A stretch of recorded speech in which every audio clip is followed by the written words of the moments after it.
no one should be ashamed of being important or big or have authority. It's just how you use it. Harold Ford Jr. was never ashamed of his power. He was proud to be a part of the Ford Dynasty, a historic family of African-American politicians. He also wasn't ashamed of the power he earned for himself.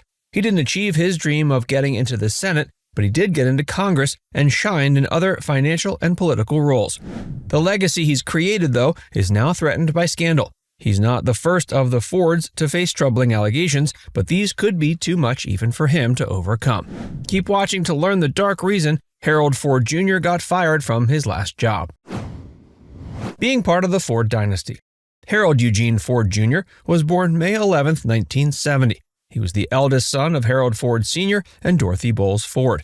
He has two brothers, Jake and Isaac, two half-siblings, Andrew and Ava. The Ford family became a respected part of the African-American community in Memphis thanks to their successful funeral homes.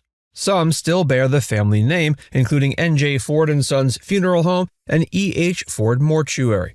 Many members of the Ford family were elected to office, but the most notable was Harold Ford Sr. He charmed his way into a congressional seat in 1974. Despite only being 29 years old at the time, he had connections from his funeral home business. He befriended E.H. Crump, a prominent white Democrat of the time. They helped each other, and it was a historically significant alliance. Harold Sr.'s victory in getting elected into office was a major event in the area.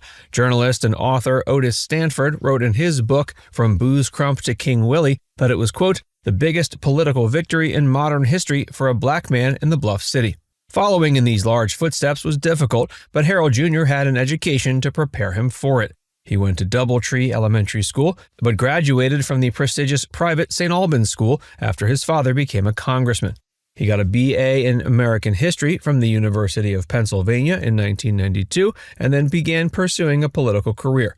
He was the staff aide to the Senate Budget Committee and became the special assistant at the United States Department of Commerce in 1993. Harold decided to go back to school. He got a J.D. from the University of Michigan Law School in 1996.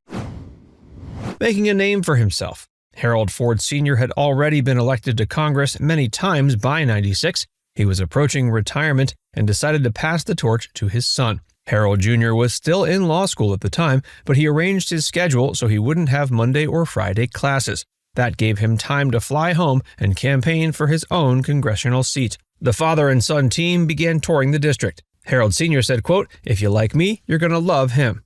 Voters did love Harold Ford Jr. He overwhelmingly won the Democratic primary in August of 96. In November, he beat out Republican nominee Rod DeBerry.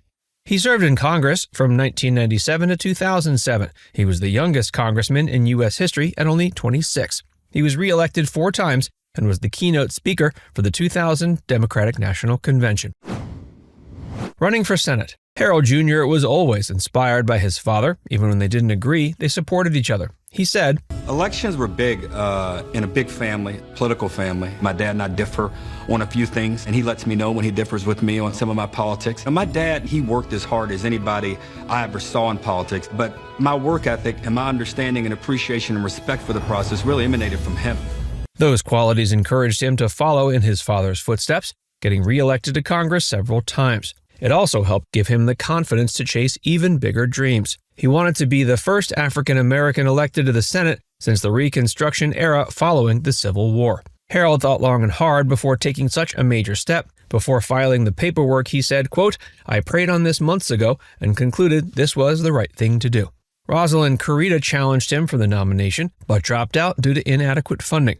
That handed him the nomination, and he overwhelmingly won the Democratic primary August 3, 2006.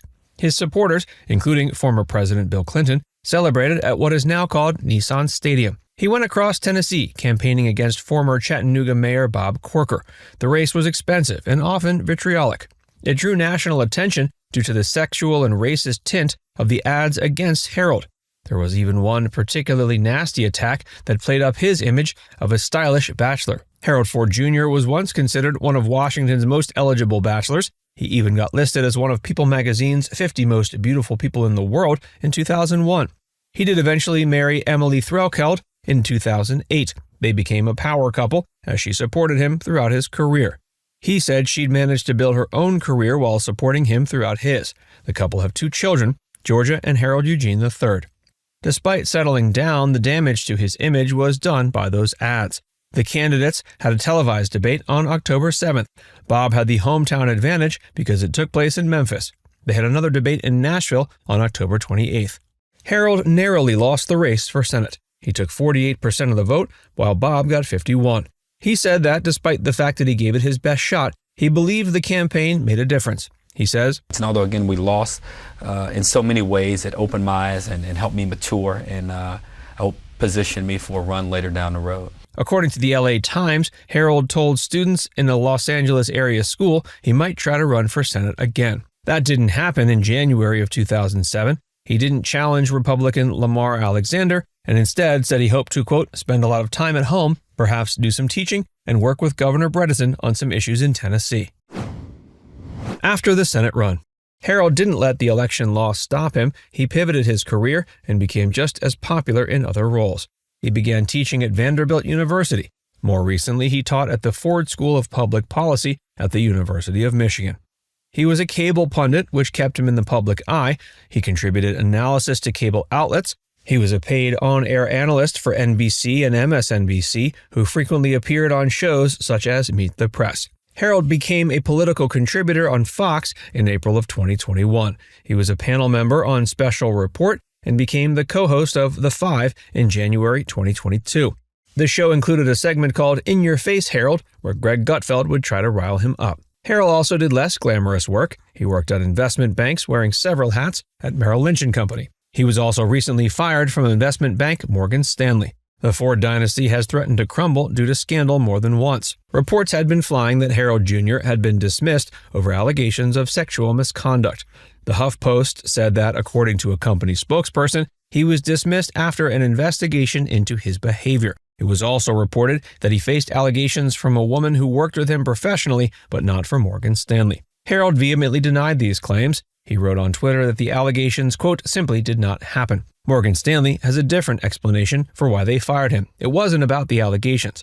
A different company spokesperson said, quote, we take allegations of inappropriate conduct seriously. The press has reported that Mr. Ford was terminated for sexual misconduct. He was not. We have not received any internal allegations of sexual harassment or misconduct involving him either before or after his separation became public. As previously stated, his separation was based on corporate policy. The drama also led to Harold getting fired from MSNBC. They took him off the network as soon as his firing from Morgan Stanley was made public. Now it's time to hear from you. What do you think we're going to see from Harold Ford Jr. in the future? Let us know your thoughts in the comments section below.